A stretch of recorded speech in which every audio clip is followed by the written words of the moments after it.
Mr. Hudson is here! Mr. Charlie! Who is Mr. Charlie? A second later, Orville rushed in, trembling, and kicked Blake straight to the ground. You're an idiot! You can't even recognize Mr. Charlie? I'll kill you! Orville kept kicking Blake, yelling at him frantically. Blake, who had been acting so tough just moments ago, now looked like a drowned rat. Elsa was speechless. What was happening? The goons were also panicking. This young guy was actually Mr. Charlie? They had just tried to attack him. They really had a death wish. Orville yelled at the others. What are you all just standing there for? Get on your knees and apologize to Mr. Charlie.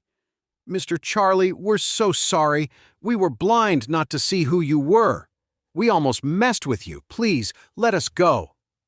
The men dropped to their knees, bowing and scraping, apologizing frantically.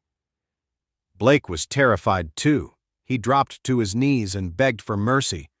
I'm so sorry, Mr. Charlie. Please forgive me. Please spare me this one time. Orville even slapped himself, saying nervously, Mr. Charlie, this is my fault. I failed, and I let my men bother you and your friends. Charlie glanced at Elsa and said lightly, I just invited my wife's friend to dinner. Then he looked at the others and said coldly, They are not my friends. Elsa was completely shocked. It turned out Charlie wasn't bragging at all. He really had booked a room at the mansion, and it was the exclusive diamond box. More importantly, this room had been reserved for him by Orville himself. Remembering how she had looked down on Charlie before, Elsa's face flushed red with shame. At that moment, Harold trembled when he heard what they were saying. What was happening? Charlie, that loser, was a friend of Mr. Hudson? Wendy was terrified too. Charlie actually knew Orville Hudson. The crazy part was how nice Mr. Hudson was to him. Then she looked at her fiancé Gerald, who was unconscious and bleeding on the floor. Orville wiped the cold sweat from his forehead and promised, Mr. Charlie, don't worry. This will never happen again. From now on, you can come to the mansion and use the diamond box whenever you want. As for him, I'll deal with him later. Charlie just grunted, then turned to Elsa. Elsa, I've had enough to eat. This place is a mess. Let's get out of here. Charlie's voice snapped Elsa out of her shock. What about the others? She asked instinctively. She looked at Harold, Gerald, and Wendy's awful conditions and couldn't help but worry. Charlie said casually, Let Mr. Hudson handle it. Orville immediately added, Mr. Charlie, don't worry. I'll get an ambulance and have them taken to the hospital for treatment. All right. Charlie nodded. In that case, we'll get going. Elsa was still in a bit of a daze as she followed Charlie out of the mansion. Once they were outside, Elsa couldn't calm her racing heart. She looked at Charlie, who seemed completely unfazed, and felt like he was shrouded in a fog, mysterious and deep. Charlie, what was all that back there? Before Elsa could finish, Charlie cut her off, saying flatly, Elsa, please keep what happened today a secret. If Claire finds out, she'll be upset that I'm involved with shady people like Orville. Elsa had no choice but to nod. Okay, I understand. After Charlie and Elsa left, Orville arranged for an ambulance to take everyone to the hospital. Wendy's jaw was broken, leaving her face permanently disfigured. One of Harold's hands was nearly useless, and it would take a long time to heal, if ever. As for Gerald, he had a severe concussion. Although he was out of immediate danger, he would suffer from the after effects for the rest of his life. Elsa's meeting with Doris Young from the Grand Group was tomorrow. After leaving the mansion, Charlie drove her back to her hotel and then left. Elsa was still reeling from the shock of dinner as she thought about what her future held. She had come to Orus Hill supposedly to work for the Grand Group, but her real reason was a heavy family responsibility. Her dad had told her some top-secret news. The Wades, the most powerful family of Eastcliff had found their heir, who had been missing for many years. They had also bought the Grand Group to let the young man learn the ropes. In other words, the Wade family heir was right here in Orus Hill, and he was the chairman of the Grand Group. Although the Gardner family was well respected in Eastcliff, they were strictly second tier, 1,000 miles away from the status of the Wade family.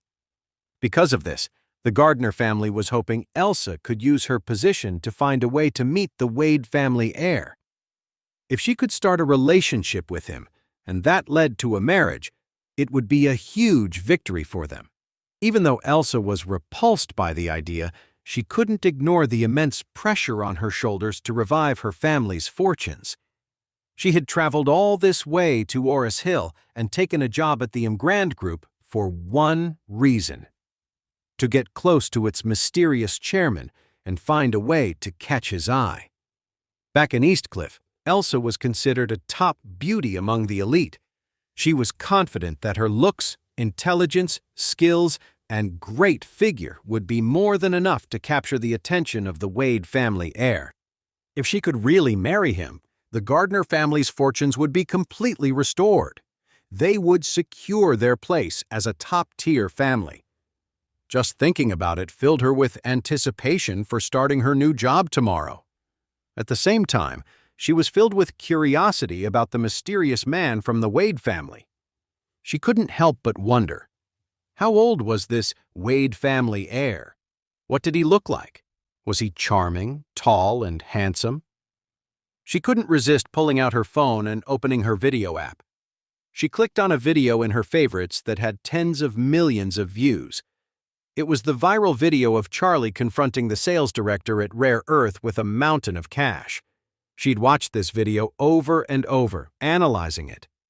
She knew it was filmed in Orus Hill, right around the time the news broke about the Wade heir being found. Because of that, she guessed that the insanely rich guy in the video had to be the youngest of the Wade family, the chairman of the Grand Group. She zoomed in on the man's back, studying his every move. From the blurry video, she could tell the famous internet mystery man was probably in his 20s, tall and thin, but his face was never visible. Still, his build was impressive, not far off from some American supermodels. With a body like that, she figured his face had to be just as good.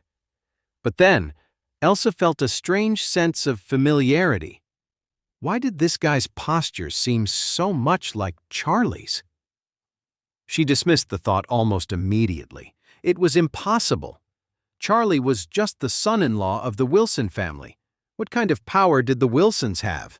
They couldn't even compare to a single hair on the Wade family's head.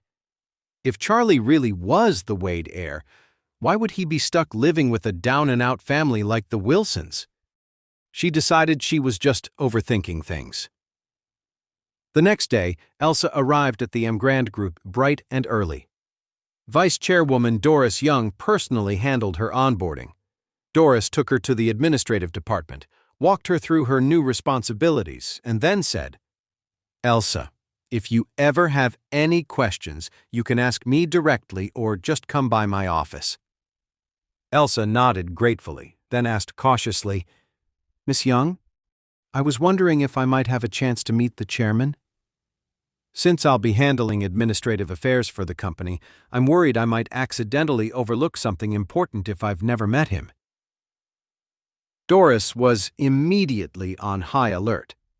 Charlie had asked her just the other day to keep an eye on Elsa, and now, on her first day, she was already asking about the chairman. It was too much of a coincidence to ignore.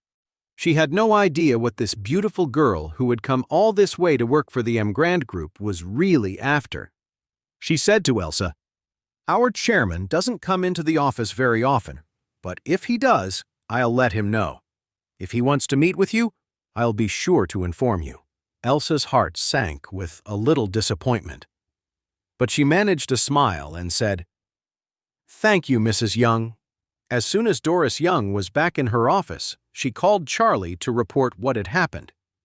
The moment Charlie heard that Elsa had tried to meet him on her very first day, His guard went up. This woman was definitely here for him. What was her goal? Was she trying to get close to him to hurt him or to seduce him? Whatever her reason, the thought of it left a bad taste in Charlie's mouth. So he decided right then to keep his distance from Elsa, and more importantly, to make sure she never found out who he really was. That night, to celebrate Elsa's new job, Claire made a reservation at a fancy hotel to treat her to dinner. As Claire's husband, Charlie was expected to go with her. This made Charlie's mood sink. Just when he had decided to keep his distance from Elsa, he was now going to have dinner with her that very night. But, as annoyed as he was, he still got ready to go to the hotel with Claire. However, when they arrived, Charlie's jaw dropped. He realized Claire had chosen the Sky Garden at the Aurelius Grand. The Sky Garden ballroom is typically reserved for high-profile guests, so they never offer private room service.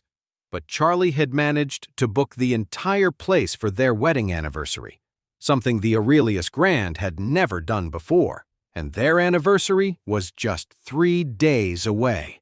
A massive, eye-catching sign stood at the entrance of the Aurelius Grand. The Sky Garden will be privately booked in 3 days.